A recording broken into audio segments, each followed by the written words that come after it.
Greetings and salutations, everyone. My name is Andrew Kirchhoff, and welcome to my YouTube channel. Today, I'm going to be talking about my Week 17 waiver wire targets for the 2024 fantasy football season. Now, if you're watching today's episode, first and foremost, congratulations. We have advanced to our Week 17 Championship Sunday matchup, but job's not finished. Many of us may be dealing with injuries, and you may need a substitute in order to pick them up off the waiver wire in order to help you advance and, of course, capture a 2024 fantasy football championship. So over the course of today's episode, we'll talk about players at a variety of different positions, the best available running backs, wide receivers, tight ends, quarterbacks, kickers, and defenses going into Week 17.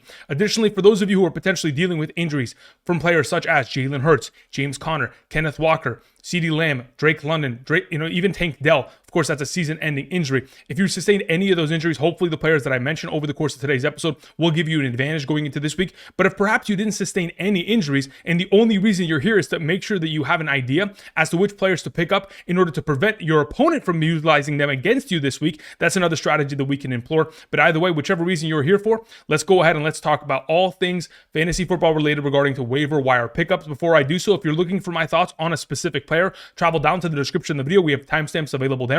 While you're down there, if you have not yet already, subscribe to the channel. Later tonight and every single day on the channel, I am live. Later tonight, after the Packers take on the Saints, I'll be live here on the channel. If you have any questions regarding Week 17 waiver wires or potential starter sit questions going into the upcoming Wednesday, Thursday, Saturday, and Sunday games, I'm more than happy to help. Be sure to swing on by. Speaking of tonight's game, for those of you guys who want to go ahead and potentially put together a couple entries via Underdog, you can travel down to the description, check out the link at this current moment in time. If you use code Andrew, make that first time deposit minimum of $10. Not only will you be able to claim the first time deposit offer, tail the upcoming entries, and of course, potentially get my rankings every single Sunday morning for the remainder of the season, Week 17 and 18, in order to help you guys capture a championship. Those rankings will be sent from my email directly to yours. Of course, if you want to know if you're eligible, check out the map to the right side of the screen to determine your eligibility. And if you sign up today prior to the game, you can take advantage of the free pick of Jordan Love. Outside of this free pick, the only other free automatic, I believe, for tonight's game is Josh Jacobs scoring a touchdown. It's at a 0.67x multiplier. So again, you know it's an automatic, but you could take advantage of that. Thank you very much. Okay, so let's go ahead and begin by talking about the running back position. I wanted to first and foremost mention these three running backs: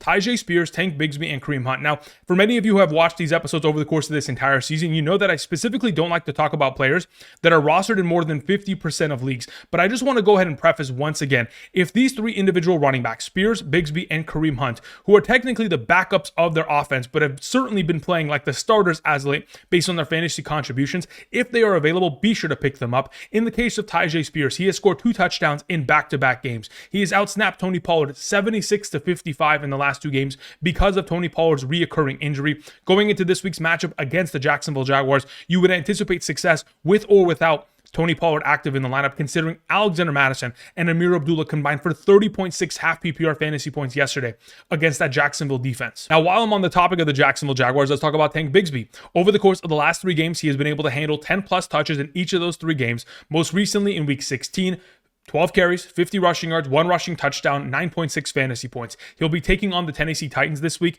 which again, earlier this year, back in Week 14 against the Titans, had 18 carries for 55 on the ground and a rushing touchdown. We could see very similar production, especially considering Jonathan Taylor is coming off of an incredible performance of 218 and 3 touchdowns on the ground. Then we have Kareem Hunt, who is, quite frankly, outsnapped and outplayed the overall efforts of Pacheco over the course of the last couple weeks. This most recent week, of course, Kareem Hunt getting more rushing attempts, scoring a rushing touchdown on the goal line, being a 15-point fantasy player. The Steelers this week, this upcoming Wednesday, in the Christmas Day game, that run-stop defense has seen better days. I would assume that Kareem Hunt could absolutely take advantage of that if you need him on roster. Okay, but if in fact those players are already rostered, as they should be, we'll continue on with the efforts of potentially Gus Edwards. Now, Gus Edwards is my number 1 running back under the pretense that, of course, J.K. Dobbins does not return for this upcoming week's matchup for them against the New England Patriots. Do not forget that J.K. Dobbins has already served his 4 games on the injured reserve, and because of that, they will most likely open up the 21-day practice window for J.K. Dobbins to return. And if in fact he practices this week, he has a possibility of playing.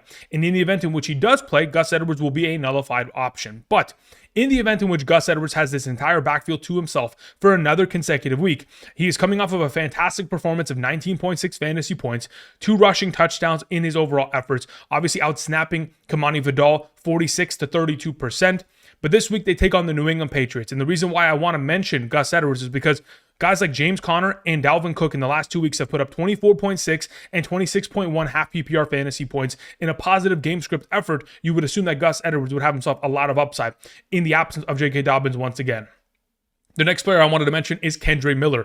Now, again, Kendre Miller is most likely going to be the starting running back of this offense. Henceforth, if you had not already picked him up and want to go ahead and do yourself a favor prior to tonight's game, pick him up, because the expectation is that Alvin Kamara, based on what the team has indicated, his injury in terms of his groin is a lot worse than they originally thought. So as we progress for the remainder of the season, considering the Saints are already out of the playoff conversation, we will likely not see the return of Alvin Kamara, which will lead to Kendre Miller handling the vast majority of overall attempts in this backfield for the remainder of the season. So again, pick him up before the upcoming waiver period. On number 3, Alexander Mattison, and number 4, AMEER Abdullah. The fact of the matter is, both of them in tandem played incredibly well. Alexander Mattison in specific was given 19 total opportunities, 12 on the ground, 7 through the air, and had 16 touches. A great overall game because he found the end zone, 13.6 fantasy points. Very similar, AMEER Abdullah found the end zone on the ground, but had himself a total of 13 opportunities and 12 touches for 17.0 fantasy points. Both these options highly relevant, especially considering they are taking on the New Orleans Saints this week. The Saints are the third best matchup to opposing running backs based on rushing statistics allowed over the course of weeks 6 through 15. Therefore, we would assume that Alexander Mattison and AMEER Abdullah are fantastic options once again at a top 36 capacity. Then we close out with Trey Benson and Michael Carter. Yesterday, unfortunately, James Conner sustained a knee injury. He did not return with the injury, and there is a possibility in which he could miss in our Week 17 matchup. They take on the Los Angeles Rams, and I do believe that the Rams have played significantly better in terms of their run-stopping ability as of late in comparison to their most recent performance against Saquon Barkley, in which, of course, he had himself a legacy game against their run-stop efforts. But going into this week, in the event in which we have James Conner out, Trey Benson will be the next man up based on value and overall opportunity share to succeed for fantasy purposes. Currently rostered in 18% of Yahoo leagues, 24% of sleeper leagues. But the unfortunate nature of this situation is that Trey Benson this most recent week was out due to an ankle injury. So if in fact he's once again going to be out, you would assume that there's a possibility that Michael Carter would be the next man up to step up. So we're going to have to keep this situation monitored. If you are a James Conner manager, obviously we're looking to try to pick up Trey Benson because he's the next man up typically. But considering he's dealing with an injury, there may be a possibility in which his backfield could be a committee situation as we approach Week 17, which at that point, we may want to avoid it outright. Let's move on to the wide receiver conversation, beginning with the number 1, Jalen McMillan. Look, McMillan has been incredible. He has scored a receiving touchdown in 3 consecutive games. The absence of Cade Otton obviously provided a lot of upside yesterday, but there's even a possibility in yesterday's game in which he should have scored a second receiving touchdown if it wasn't for the efforts of that defensive back of the Dallas Cowboys clawing the ball out of his hands for an interception. Either way, while Mike Evans is on the opposite side of the field getting double, if not triple covered at times, it's only going to continue to give opportunities for Jalen McMillan to succeed. Going into this week's matchup, again, we're going to continue to expect this offense to function at the capacity which Mike Evans is going to get himself his opportunity, sure, but McMillan down in the red zone, continuing to be prioritized within those opportunities, should be a fantastic play. I would assume that he should already be picked up in your league and shouldn't be available, but if in fact he is, please do yourself the favor in picking him up. Rashod Bateman's our number 2, very similar to Jalen McMillan, scoring touchdowns at a very high rate as of late. Specifically in the last 3 healthy games in which we have seen Rashod Bateman play, we have seen him score 1 receiving touchdown in each of those 3 contests. In those 3 contests, combining for only 11 targets, 6 catches, 137, and 4 touchdowns. Again, 4 receiving touchdowns in his last 6 receptions. Anytime he gets a target, there's a high likelihood that he's most likely going to score within the given week. Of course, this upcoming Wednesday takes on the Houston Texans. That secondary has certainly struggled against opposing wide receiver options. Then we have another wide receiver that is very much so touchdown upside dependent. It is Nick Westbrook-IKHINE. Since Mason Rudolph has taken over the starting quarterback role of the Tennessee Titans, we then have more value to Nick Westbrook-IKHINE. In the last 4 starts with Mason Rudolph, weeks 7, 8, 9, and 16, he's averaging only 4.5 targets per game, but 10.28 fantasy points per game, because in every single game that he has played with a starting Mason Rudolph, he has scored a receiving touchdown, which is very promising. Then we have OLAMIDE ZACCHEAUS, the wide receiver of the Washington Commanders. Considering Noah Gray has been sent to the injured reserve a couple weeks back, of course, this offense needed alternative weapons considering Zach Ertz has been dealing with a concussion protocol. Of course, this most recent week, we had everybody scoring within the Washington Commanders offense. Outside of Brian Robinson Jr., we had Jamison Crowder scoring 2 receiving touchdowns. ZACCHEAUS scored 2 receiving touchdowns, but I would assume that ZACCHEAUS' role, considering it has been more of a profound one over the course of this entire season, as he's gotten himself a lot more development in terms of usage, currently rostered in 0% of leagues. If you want to take a shot on it, the Washington Commanders have a pretty advantageous matchup going into this weekend's matchup against the Atlanta Falcons, the best wide receiver matchup at the position. Then we move on to Calvin Austin. Now, my assumption going into this upcoming Wednesday is that George Pickens will potentially return. In the event in which he does, I think that opens up even potentially more opportunities for Calvin Austin to succeed, considering he has scored 8.5 or more fantasy points in a half PPR and 10 or more fantasy points in a full PPR scoring format in 4 of the last 5 games. He's been in the top 36 conversation of the wide receiver position over the course of the last month plus, and will continue to retain that overall value considering he continues to get an ample opportunity share within this offense. Then we have Wan'Dale Robinson. Speaking of opportunity share, he has had 32 total targets of opportunity in the last 3 games. In a full PPR scoring format, can very easily be serviceable. Outside of a full PPR, very much so dependent on him scoring a touchdown, which in comparison to the alternative names that I've mentioned thus far, certainly on the outside looking in comparison. All right, let's move on to the tight end and quarterback conversation. First and foremost, if somehow, some way Dalton Schultz is available, please do yourself a favor or pick him up. He has scored a receiving touchdown in both week 14 and 16.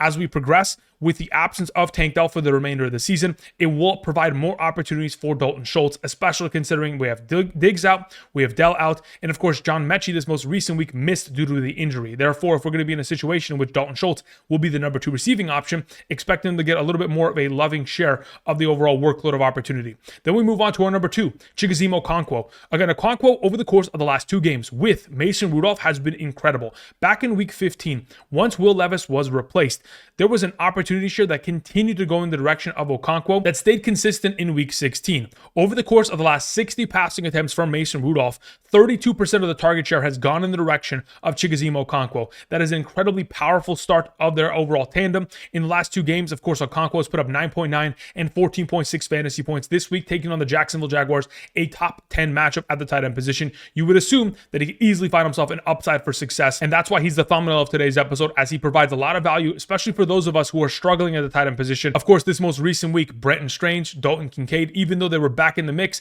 and finding themselves consistency, of course, they disappear because that's the tight end position. All right, the number 3 option is Noah Fant. It is a fantastic matchup against the Bears. The Bears have given up many of fantasy points to opposing tight ends over the course of this entire season.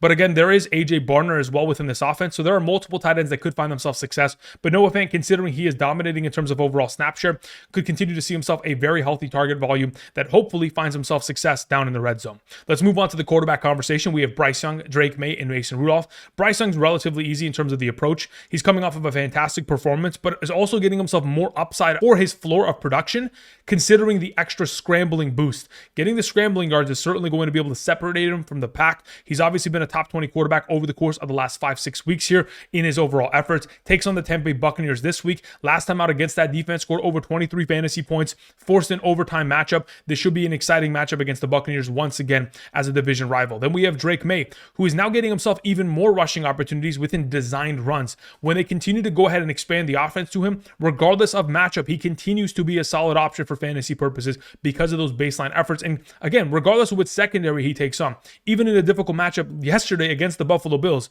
continues to find success and be a more than relevant fantasy option within the given matchup. Then we move on to Mason Rudolph.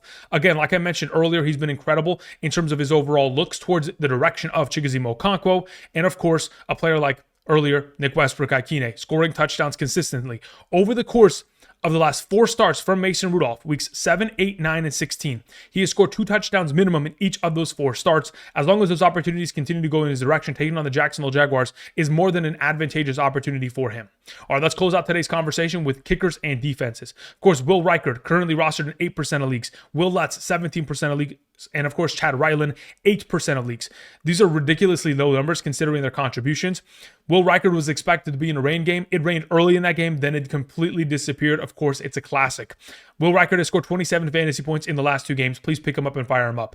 Will Lutz has scored an average of 13.25 fantasy points per game in the last 4 starts for the Denver Broncos. Of course, he's going to continue to be relevant. And Chad Ryland has put up over 14 fantasy points in 3 of the last 4 games for this offense as they continue to get down to the red zone, but unfortunately stall out on often occasions. Either way, we'll continue to see ourselves with a lot of opportunity, especially for all 3 of these options, considering they have been relevant for more than a month plus of this season. Then we continue on to the defensive conversation, beginning with the Miami Dolphins. They will be taking on the Browns and DTR. Even though DTR showed some promising efforts within his rushing opportunities, and so did Jerome Ford, there were still many of situations in which that offense continued to cough up the ball and, of course, could not pass block. Over the course of the last 4 games, defenses against the Browns have scored 20, 10, 21, and most recently, the Cincinnati Bengals putting up 18 fantasy points against that defense. The Dolphins defense as a whole have not been great, but based on their efforts yesterday and being able to bottle up that offense for the San Francisco 49ers, I think they're a promising play going into this week. Then we have the Indianapolis Colts taking on the Giants. The last 5 defensive performances against the Giants have consisted of 10, 17, 10, 6, and 25 fantasy points. Most recently, 25 from the Atlanta Falcons. Obviously, that pick 6 makes a huge difference in terms of an 8-point swing. But the Colts defense, as of late, putting up 6 to 7 fantasy points in their efforts, regardless of matchup, had themselves a little bit more of an uptick to potentially scoring 10 plus fantasy points within the given week.